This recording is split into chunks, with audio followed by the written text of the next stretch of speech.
Okay, Mike, don't panic. It's probably fine. It's just tilted.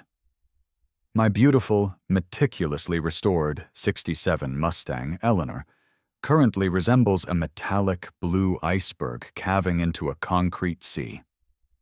She's halfway submerged in the driveway, nose down, tail up, resting at a jaunty, terrifying 30-degree angle on the giant, greasy steel platform that's supposed to be her state-of-the-art chariot to the underworld. Or, her subterranean parking spot.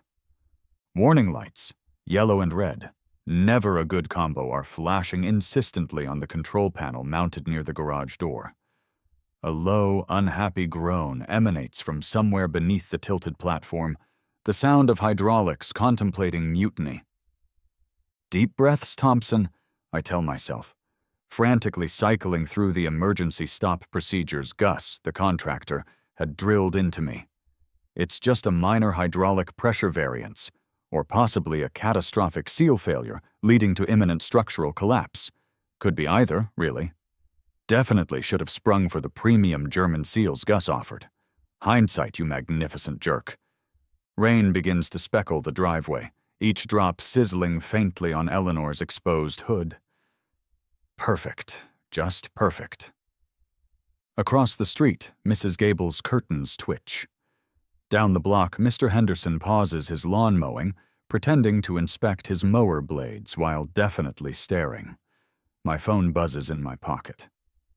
Gus, hopefully, responding to my increasingly frantic texts. Code red, stuck, tilted, Brenda incoming. Ah, yes, Brenda. Speak of the devil, and she appears, marching across her immaculate lawn with the grim determination of a drill sergeant, her floral print umbrella already deployed like a battle standard. Brenda Hastings, president of the Oak Valley Estates Homeowners Association, bane of my existence, and the root cause of this entire ludicrously expensive, currently malfunctioning spectacle. Michael! Her voice cuts through the hydraulic groan like a buzzsaw through butter. What in Sam Hill is going on here now? Is your contraption broken again? She gestures vaguely at the half-submerged Eleanor with undisguised contempt. It's an absolute eyesore, and look! It's blocking the public sidewalk. I force a smile that feels like cracking plaster. Evening, Brenda. Lovely weather we're having. I wave vaguely at the drizzling sky. Not broken, just experiencing a slight calibration issue. Temporary, nothing to worry about. The technicians are on their way. I surreptitiously text Gus again. Where are you? Bring big tools. Brenda sniffs, unconvinced. Calibration? Michael, it looks like your driveway is actively swallowing your car. This is precisely the kind of unapproved, dangerous mechanical nonsense I warned the board about. It's not unapproved, Brenda, I sigh, the familiar argument already tasting like ash in my mouth. We went over this at the emergency meeting. The bylaws cover driveways, sheds, fences, even bird baths. They say absolutely nothing about subterranean vehicle platforms accessed via hydraulic lifts. I'd know. I practically memorized the damn binder. They mention driveways, Michael, she retorts, jabbing a finger towards the tilted platform.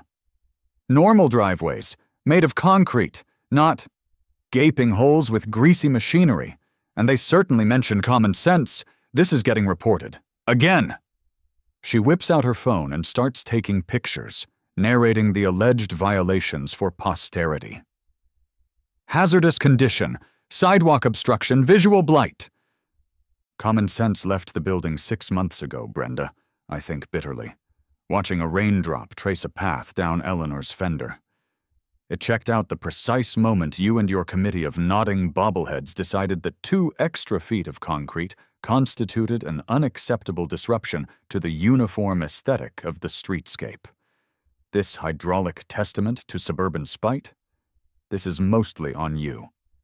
This whole mess, this engineering marvel born of frustration, this driveway that does tricks. It all started, as most suburban conflicts do, with a simple, utterly reasonable request. See, I love my car. Not just like it, I love it. Eleanor isn't just metal, glass, and rubber.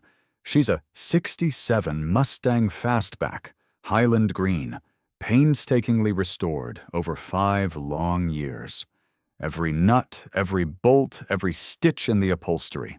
She's perfect. What isn't perfect is my driveway. Like most houses in Oak Valley Estates, mine came standard with a single car-width driveway leading to a 2-car garage. Why builders do this is a mystery lost to time and profit margins. My wife Sarah's sensible SUV fits fine, but getting Eleanor in and out? It's a nightmare. A 10-point turn minimum, constantly checking mirrors, heart pounding, terrified of scraping her perfect paint job on the garage frame or the edge of the narrow concrete. It meant Sarah's car usually ended up parked on the street, collecting bird tributes and risking side swipes. So, the solution seemed obvious. Widen the driveway. Just 2 feet, on the side bordering the lawn. Enough to give Eleanor breathing room. Enough for me to stop sweating bullets every time I took her out for a drive. I did everything by the book. Hired a reputable concrete contractor, got a detailed quote. Drew up clear diagrams showing the modest extension. Filled out the HOA architectural modification request form in triplicate, attaching material samples, it's concrete, Brenda, it comes in concrete color, and a polite letter explaining the practical necessity. Simple, straightforward, reasonable. Naturally, the HOA Architectural Review Committee, chaired by the indomitable Brenda Hastings, disagreed. The meeting took place in the community clubhouse, a room that smelled faintly of Lysol and shattered dreams. I presented my case, emphasizing the practicality, the minimal visual impact. Brenda peered at my diagrams over her reading glasses. Her lips pursed. "Michael," she began, her voice dripping with faux sympathy. "While the committee certainly appreciates your automotive enthusiasm." Translation: we tolerate your noisy old car. "We do have concerns about this proposal. Here we go. Widening the driveway, even by 2 feet," she continued, tapping a perfectly manicured finger on my drawing, "would disrupt the uniform aesthetic of the streetscape.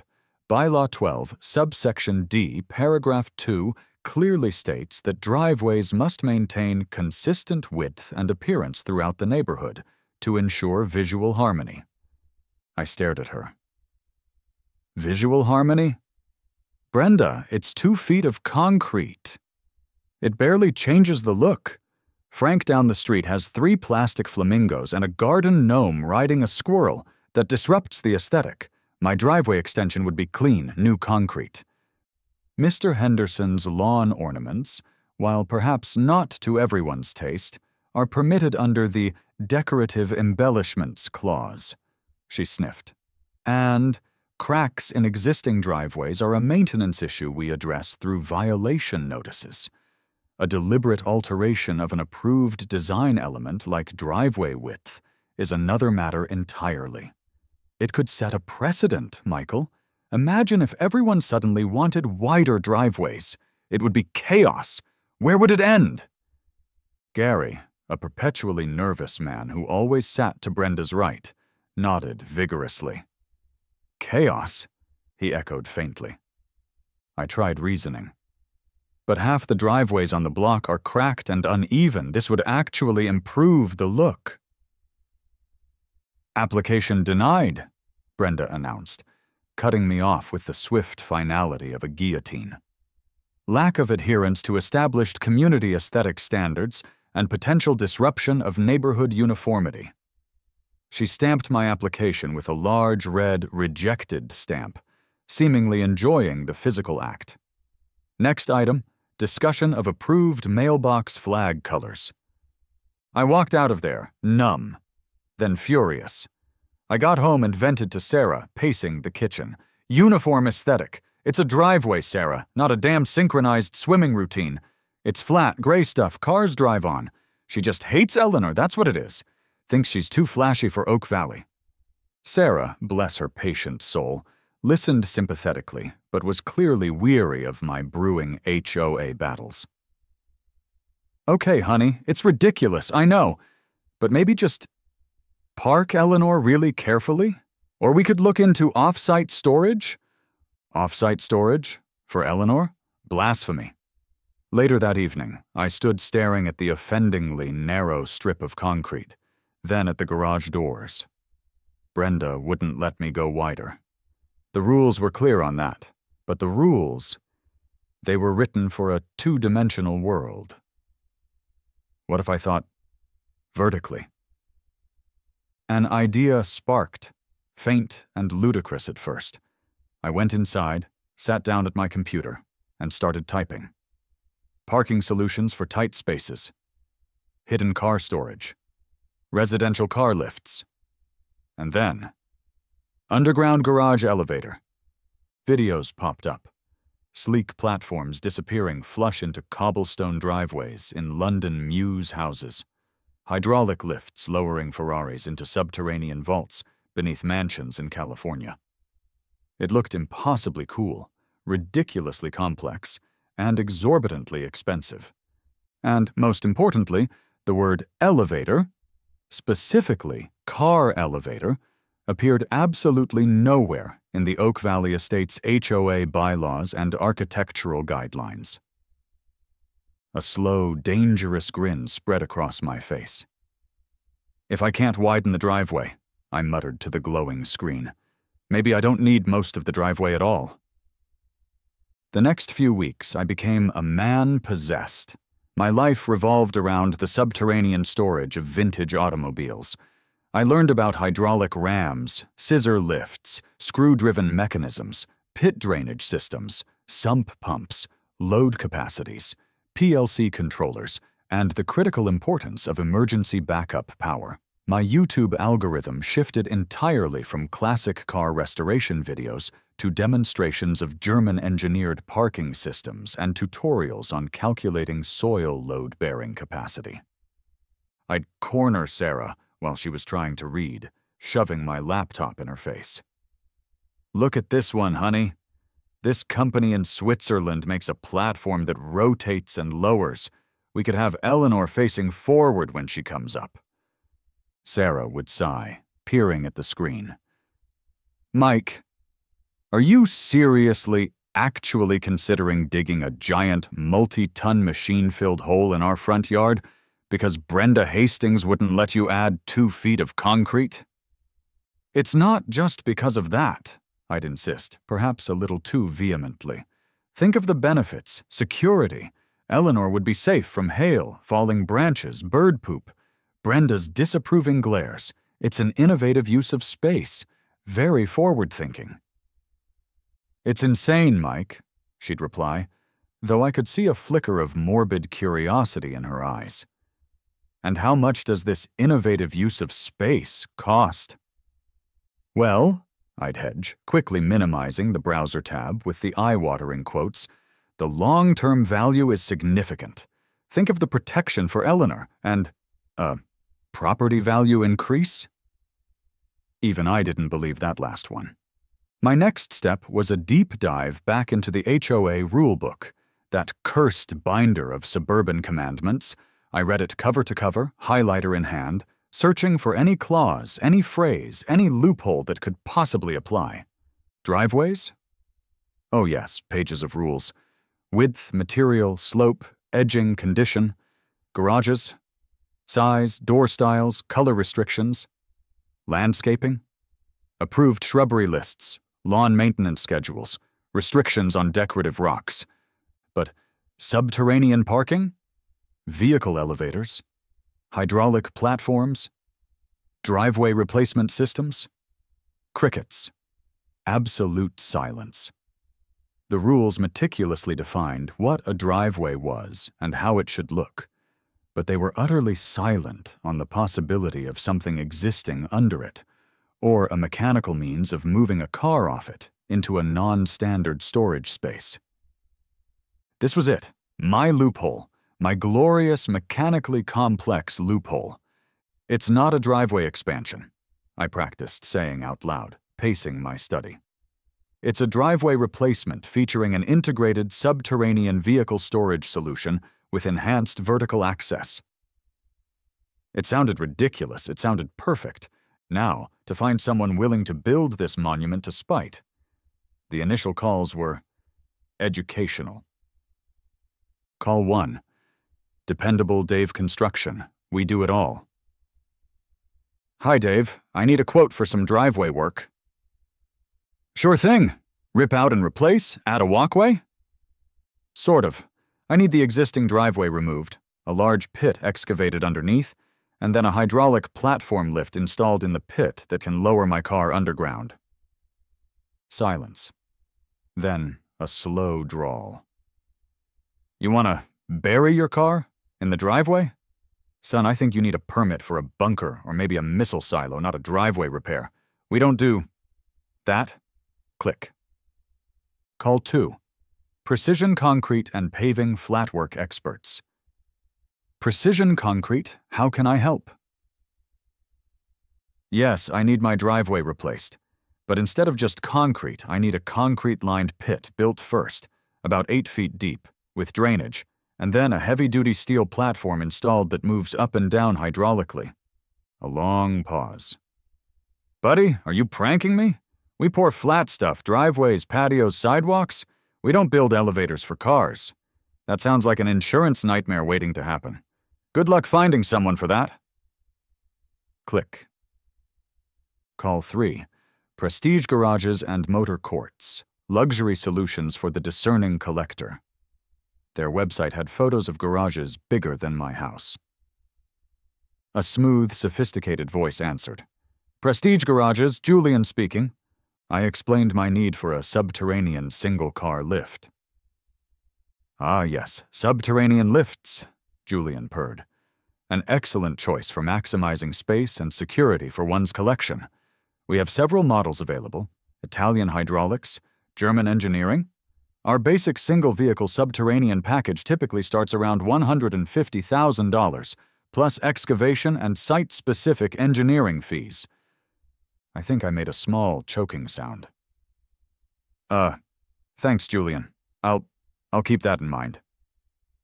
I hung up before he could mention the optional rotating turntable.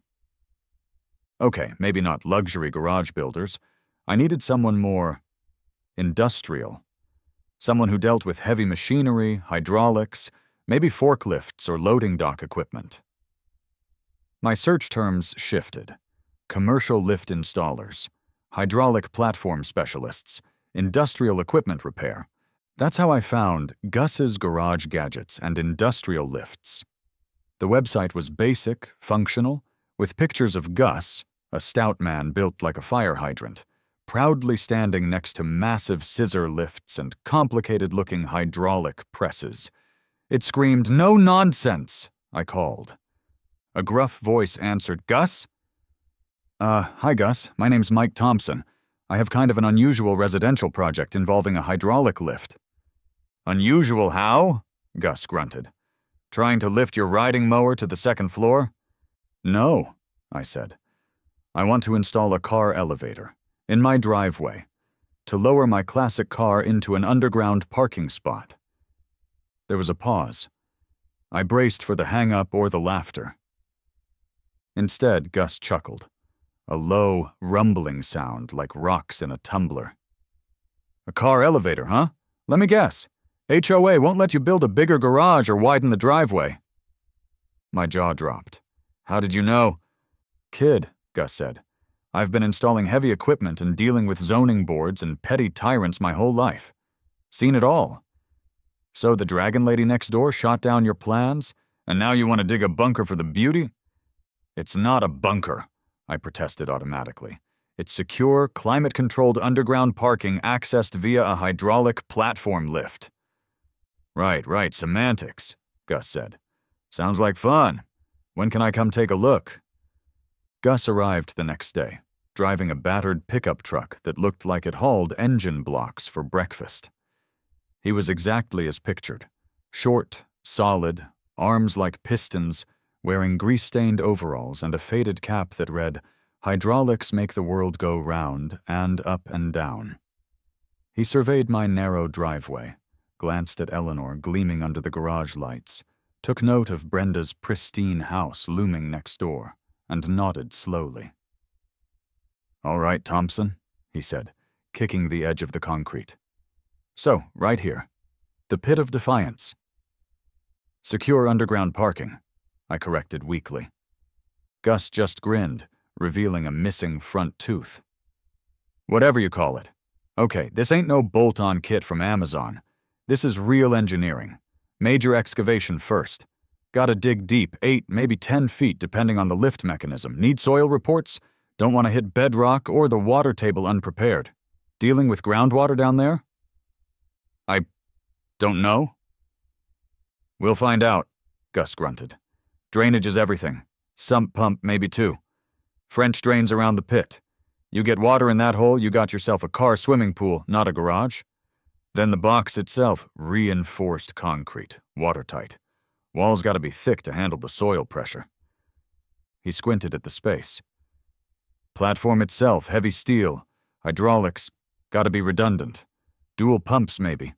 Safety interlocks, out the wazoo.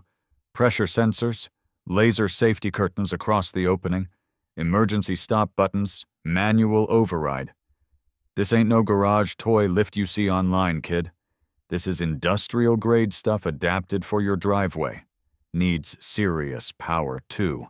220 V circuit. Dedicated breaker." He paused, looking me square in the eye. "This is gonna be loud. It's gonna be messy. It's gonna take weeks. Your neighbors will hate you. Especially..." He jerked his thumb towards Brenda's house. "Brenda," I confirmed. "HOA president." "Figured," Gus nodded.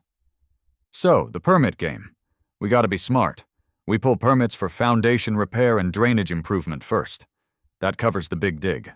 Let Brenda think you're fixing a leaky basement. Then, once the hole's there, we get the electrical permit for the heavy machinery power supply, and maybe a structural permit for the concrete retaining structure. We call the lift itself specialized vehicle storage equipment. Keep it vague. Keep Brenda guessing until it's too late." I liked Gus. He understood. He spoke the language of mechanical solutions and bureaucratic warfare. He pulled out a greasy notepad and scribbled calculations. "Okay, Thompson. Ballpark? You're looking at..." He named a figure that made my stomach do a backflip. It was orders of magnitude more than the simple driveway widening would have cost. It was possibly more than Eleanor's entire restoration. I looked at my beautiful car, trapped by a narrow strip of concrete. I pictured Brenda's smug face at the HOA meeting. I imagined pressing a button and watching Eleanor descend into her own private, secure lair. "Let's do it, Gus," I said, my voice surprisingly firm. "Let's build the elevator." Gus clapped me on the shoulder with a hand like a pipe wrench. "All right, prepare for battle, kid, and a hell of a lot of digging." The arrival of the mini-excavator marked the official declaration of war. Its diesel roar shattered the morning calm of Oak Valley Estates, a mechanical beast tearing into my perfectly adequate, if annoyingly narrow, driveway. Gus's crew, a team of burly guys who looked like they wrestled hydraulic lines for fun, attacked the concrete with jackhammers and pry bars. Then the digging began. And oh, did they dig. The hole got deeper and deeper. It quickly surpassed any plausible depth for drainage improvements. It started looking less like a foundation repair and more like the initial excavation for a suburban missile silo. My friendly neighbor Dave, the veteran of the Great Glass Dome campaign, wandered over, leaning on his fence. "Morning, Mike. Wow, that's quite a hole. Putting in a backyard pool?" "Morning, Dave," I yelled over the excavator's roar, wiping dust from my face. "Nope, just some, really serious drainage work. Found some issues near the foundation, gotta reinforce things." Dave eyed the 8-foot-deep chasm. "Looks expensive." "You have no idea," I muttered. Brenda, naturally, was documenting the entire process from her front window, her phone permanently affixed to her hand. I saw her talking to the city inspector who came to check Gus's initial permit. Gus, however, was a master of bureaucratic jujitsu, showing the inspector the permit for foundation repair and drainage improvement, Phase 1 excavation, and explaining the complex and entirely fictional water seepage issues necessitating such a deep dig. The inspector, likely baffled but seeing a valid permit, shrugged and left. Next came the concrete. Forms went up inside the massive hole, intricate webs of rebar were laid, and then the concrete trucks started arriving. Not one, but 3 trucks, pouring thick, gray sludge into the forms, creating a monolithic, watertight concrete box beneath my former driveway. It took days for the pouring and curing, the air thick with the smell of wet concrete, and Brenda's simmering rage. Gus's crew kept the mood light despite the absurdity. "Think this bunker's deep enough to survive the apocalypse, boss?" one asked Gus. "Nah," another chimed in. "Just deep enough to hide from the HOA lady." Gus just grunted. "Make sure those sump pump lines are clear. Don't want Thompson calling me 'cause his Mustang's floating." The official HOA notices started arriving like clockwork, taped aggressively to my front door. Violation: unapproved major landscaping alteration, exceeding 10 square feet disturbance. Violation: exceeding scope of permitted foundation repair. Permit hash 789B. Violation: creation of hazardous condition. Open excavation. Violation: excessive construction noise dust. Multiple complaints received. I started a neat pile on my desk. Gus glanced at them occasionally, chuckled, and assured me our permits were technically accurate, if creatively interpreted. Brenda, unable to halt the work through official channels yet, resorted to direct confrontation. She marched over one afternoon while Gus was inspecting the newly poured concrete walls. "You!" she snapped, pointing a finger at Gus. "What exactly are you building in Mr. Thompson's yard? That is far, far more than a simple foundation repair."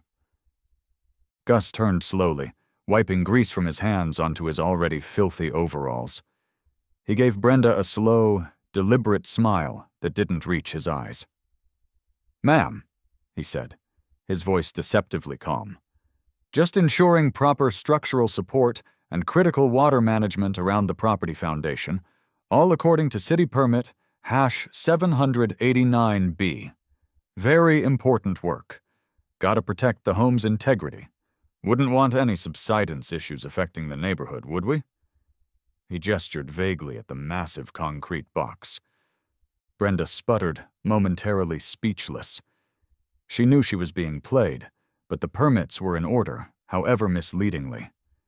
She glared at the concrete tomb, then at Gus, then at me as I conveniently emerged from the garage. "This isn't over," she hissed, before turning and storming back to her house to draft another violation notice. Then came the centerpiece, the machine itself.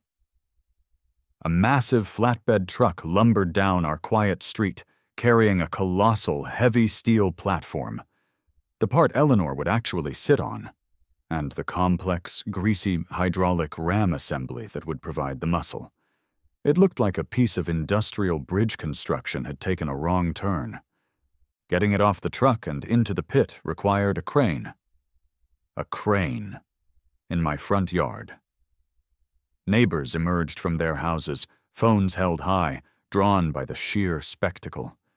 Whispers rippled through the small crowd. "What is that thing? Is it for a tornado shelter? Maybe it's one of them prepper bunkers? I bet it's a secret government project." The crane operator, looking remarkably unfazed, carefully maneuvered the multi-ton platform, dangling it precariously over the concrete pit before lowering it slowly, inch by painstaking inch, into place. Gus directed the operation with curt hand signals and occasional bellows. Sarah watched from the living room window, shaking her head slowly. I saw her reach for the wine bottle. Installing the guts took another week. Gus's crew ran thick hydraulic lines from the pit back to my garage, where they installed the pump motor, hydraulic fluid reservoir, and the main control box, a formidable metal cabinet humming with potential energy. They mounted the secondary control panel near the garage door, a sleek stainless steel box with backlit buttons for up, down, stop, an emergency kill switch, a key lock for security, and an array of status lights that currently blinked an ominous yellow, system pressurizing. Laser safety beams were installed across the pit opening, designed to halt the platform instantly if anything broke the beam while it was moving. I hovered around, fascinated by the mechanics, peppering Gus with questions about PSI ratings, flow regulators, and fail-safe mechanisms, until he finally shoved a technical manual the size of a small dictionary into my hands and grunted, "Read this! Quiz later!" The first tests were nerve-wracking. Gus bypassed the controls and used a diagnostic unit to move the empty platform. It rose from the pit with a low hydraulic hum, majestic and slow. Then it shuddered violently halfway up. Gus swore, climbed down into the pit, and tinkered with a valve. It lowered, but slightly unevenly, groaning in protest. A small puddle of hydraulic fluid appeared on the concrete floor. More swearing, more tinkering. These initial tests, naturally, seemed to happen mostly after dark, accompanied by the clang of tools and Gus's colorful commentary, providing fresh ammunition for Brenda's nightly complaint calls to the HOA hotline. "Please work, please work, please work," I found myself chanting internally during every test cycle. This cost more than Eleanor's entire restoration. If this stupid thing doesn't work, I'm sealing myself in the pit. Finally, Gus got the mechanics smoothed out. The last step was the illusion, making the top of the platform blend in. His crew carefully laid reinforcing mesh and poured a final layer of concrete over the steel platform's surface, matching the texture and color of my remaining driveway sections. When the platform was fully lowered, flush with the surrounding concrete, the seams were visible if you looked closely. But from a distance, it almost looked like a normal, albeit slightly segmented driveway. The beast was hidden in plain sight. Just as Gus was packing up his tools, declaring the mechanical installation complete, the official hammer fell. Brenda, having finally gathered enough photographic evidence and rallied the HOA board, issued a formal cease and desist order via certified mail. It cited a litany of alleged violations: installation of unapproved heavy machinery, creation of non-compliant driveway surface, violation of bylaw defining driveway, potential safety hazard to residents, significant deviation from approved community aesthetics. It threatened massive daily fines and immediate legal action to compel removal of the offending structure. My heart pounded as I read it. This was it, the real fight. I called Gus, who just chuckled. "Knew it was coming. Don't worry, kid. Let your lawyer handle the official response. Just cite the permits again and politely point out that their rule book doesn't say squat about subterranean platforms."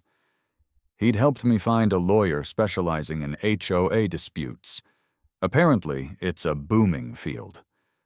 We drafted a polite, formal response that basically said, "Thanks for your letter. The structure is permitted by the city and not prohibited by any specific HOA bylaw. Have a nice day." Brenda, predictably, wasn't satisfied with letters. She escalated. "Someone, I have no idea who, cough cough, called the police again, reporting dangerous and unpermitted heavy machinery operation and a structurally unsound hazard in my driveway. Cue the weary arrival of Officers Miller and Chen." They surveyed the scene, the now flush platform looking deceptively normal, Gus doing a final check on the control panel, me standing nervously nearby. "Okay, folks," Officer Miller sighed, adjusting his belt. He looked like he hadn't slept well. "Dispatch said something about a dangerous machine?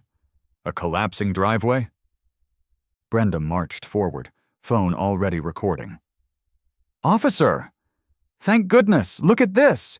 He's installed some kind of industrial lift mechanism right in his driveway. It's completely unapproved by the HOA, it's incredibly dangerous, children could fall in, and it's probably not even properly permitted by the city." "Officers," I interjected, trying to keep my voice steady. "This is a permitted vehicle storage solution. All the safety features are installed and operational laser curtains, pressure sensors, emergency stops. The city permits cover the excavation, the concrete structure, and the electrical installation. There's no city ordinance prohibiting this type of lift for residential use." Gus stepped forward, holding up the signed-off electrical permit. "Everything's built to code, officers. Heavy-duty hydraulics, multiple fail-safes. Platform locks mechanically when it's up. Safer than your average garage door opener, honestly." Officer Chen looked at the platform, then at the control box, then back at Brenda. "Ma'am, does your HOA rulebook specifically prohibit car elevators or subterranean parking platforms?" Brenda flushed. "Well, no, not in those exact words. But it's clearly against the spirit of the rules. It's not a driveway, it's an abomination." Officer Miller held up a hand, looking utterly exhausted. "Ma'am, with all due respect, we don't enforce the spirit of HOA rules. We enforce laws and ordinances. He appears to have the necessary city permits. He's not breaking any laws right now. This is a civil dispute between him and the Homeowners Association. Again?" He didn't wait for her response. "Have a good evening, folks." He and Chen turned and walked back to their car, pointedly ignoring Brenda's sputtering protests. I heard Miller mutter something to Chen that sounded suspiciously like, "Remind me to request a transfer to traffic duty." The police were off the table. The permits were solid. The lift was installed. There was only one thing left to do. It was time for Eleanor's maiden voyage. Gus declared the system fully operational the next Saturday morning.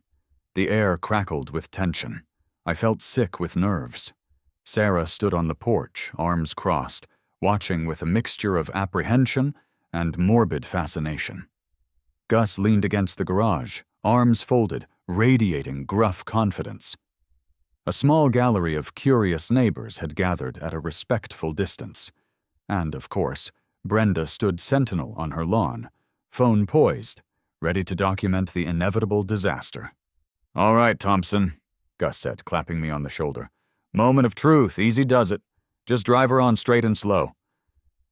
Deep breaths, I reminded myself. It's just physics, hydraulics, precision engineering. Thousands of pounds of classic steel balanced on a complex machine suspended over a concrete pit. What could possibly go wrong? My brain immediately supplied a detailed, multi-point list of potential catastrophic failures, ranging from hydraulic line bursts to platform collapse to Eleanor being permanently entombed. I slid into Eleanor's driver's seat, the familiar smell of old leather and gasoline momentarily calming. I fired up the engine, a deep, throaty rumble that always made my heart sing. I eased her out of the garage and onto the platform section of the driveway. The steel felt solid beneath the tires. I centered her carefully, triple-checking the alignment. Then, heart pounding, I put her in park, turned off the engine and got out, leaving the keys in the ignition as Gus instructed, for weight balance apparently. I walked over to the main control panel, Gus beside me. "Okay, kid," he said. "Key switch to on. Check the status lights. All green? Good. Now press and hold the down button." My finger hovered over the button. This was it. Years of restoration, months of planning, weeks of construction, countless dollars, all culminating in this moment. I pressed the button. A low, powerful hum filled the air as the hydraulic pump kicked in. Slowly, smoothly, majestically, the platform began to descend. Eleanor sank gracefully into the earth. A collective gasp went through the small crowd of neighbors. "Whoa, no way!" someone exclaimed. Sarah covered her mouth with her hand. Brenda's jaw literally dropped. Her phone wavered slightly in her hand. Down Eleanor went, disappearing below ground level until only the roof was visible.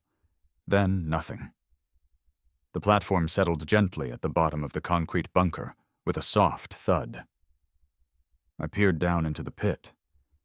There she was, my beautiful Mustang, sitting safe and sound in her own private subterranean lair, bathed in the soft glow of the pit's LED lights. A grin spread across my face, wide and uncontrollable. "All right," Gus said, nodding curtly. "Bring her back up." I pressed and held the up button. The hum returned, and the platform began its steady ascent. Eleanor rose from the depths, emerging back into the sunlight like a mechanical phoenix. The platform glided smoothly into place, locking flush with the surrounding driveway with a satisfying clunk. It looked almost normal again. A wave of triumphant relief washed over me, so potent it almost made my knees buckle. Relief mixed with a heady dose of disbelief. I actually did it. I built a car elevator in my driveway. Gus clapped me on the back again, harder this time. "See? Smooth as buttered silk. Told you." He couldn't quite hide the proud grin on his own face. Brenda just stood there, frozen, her phone forgotten at her side. The look on her face, a mixture of stunned disbelief and pure, unadulterated fury, was worth every single penny. The successful maiden voyage did not, of course, placate Brenda or the HOA board. If anything, it galvanized them.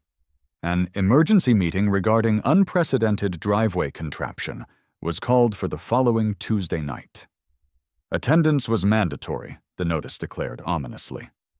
Curiosity was running rampant through Oak Valley Estates. The clubhouse was packed. I arrived armed with my annotated copy of the bylaws, printouts of the city permits, photos of the installation process, emphasizing the safety features, and a short, slightly smug PowerPoint presentation Gus had helped me put together, titled Innovative Parking Solutions and Proactive Bylaw Compliance. Sarah came for moral support, clutching my hand tightly. Brenda opened the meeting with a fiery denunciation. She projected photos onto the screen. The initial excavation? A dangerous eyesore. The crane? Industrial blight. The malfunctioning elevator with Eleanor tilted, proof of its inherent instability.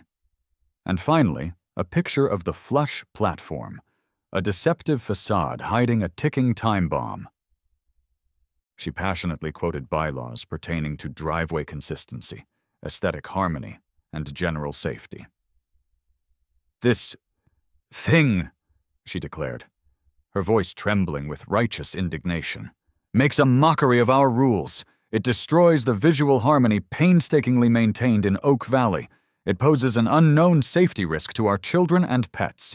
It drastically lowers property values. It sets a dangerous precedent for mechanical monstrosities. We must, as a community, demand its immediate removal before disaster strikes." She sat down to scattered, nervous applause, primarily from her usual allies on the board. Then it was my turn. I took a deep breath and walked to the podium, clicking through my presentation. I started with the photo of my original, rejected driveway widening request. "Ladies and gentlemen," I began calmly, "I understand Miss Hastings' concerns about upholding our community standards. Indeed, my initial request was simply to make a minor, practical improvement, widening my driveway by 2 feet to safely accommodate my vehicle. Slide, rejection letter. This reasonable request was denied based on aesthetic harmony. Faced with this denial, and still needing a safe way to store my car without blocking the street or risking damage, I explored other solutions. I discovered subterranean parking platforms, a modern, efficient way to utilize space. Slide, photos of sleek, professional car lifts. Crucially, I continued, moving to the next slide displaying relevant sections of the bylaws, I consulted our governing documents. While they extensively regulate driveways, garages, landscaping, and even mailbox flags, they are entirely silent on the matter of subterranean parking or vehicle elevator systems. There is simply no rule prohibiting this type of installation.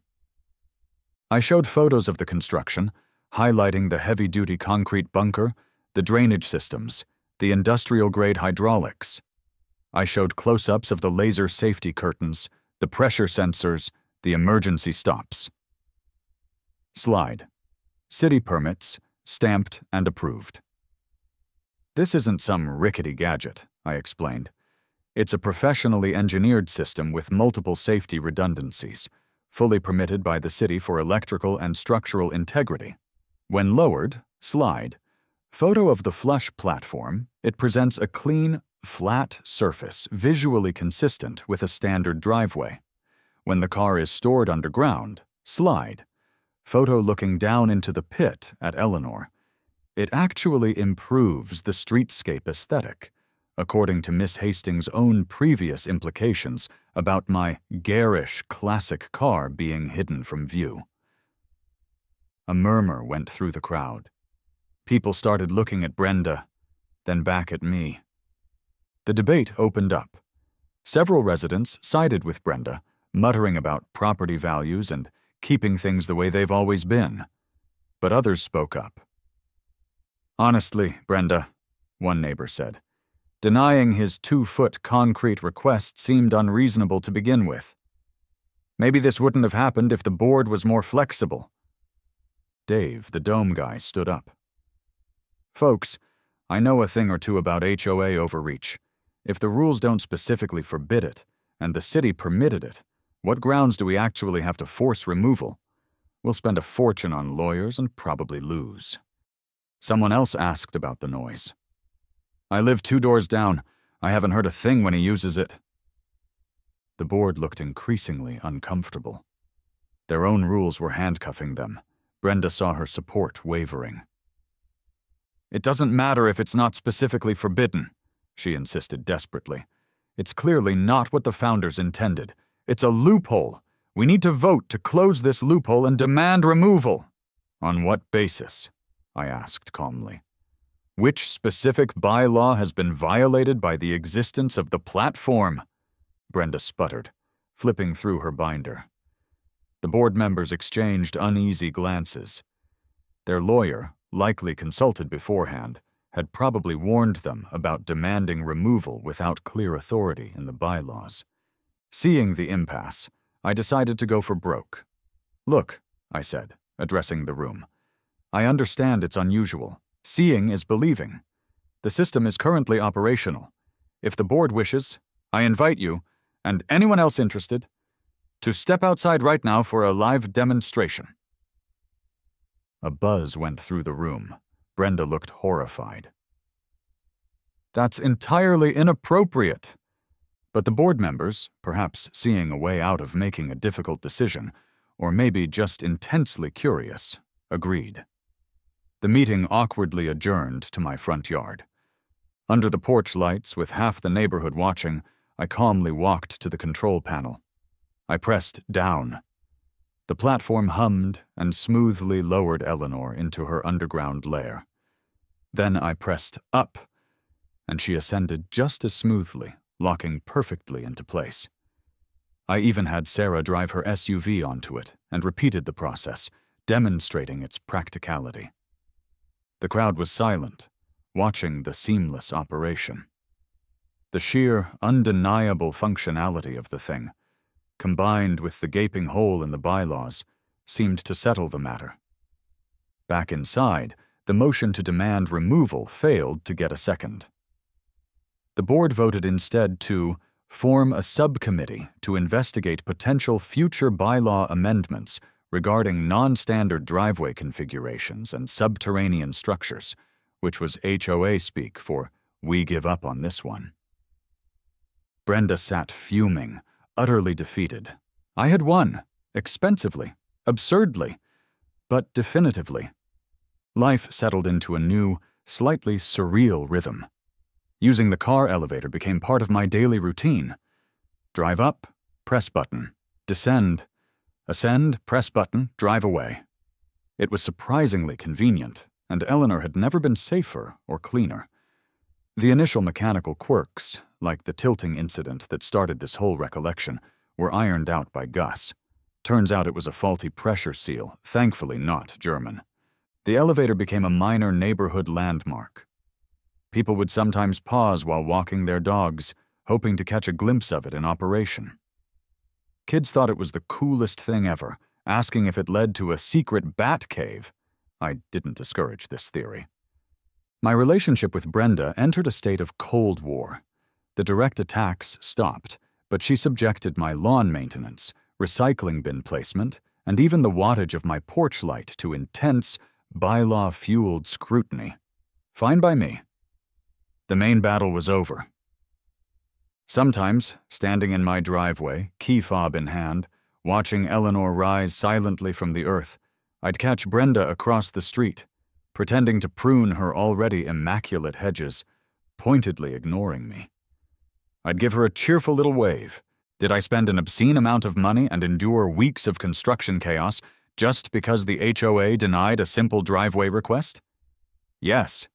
Was it petty? Absolutely. Was it overkill? Undeniably.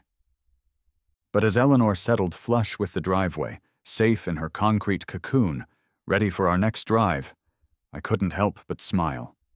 It was ridiculous, it was unnecessary, and it was totally, completely worth it.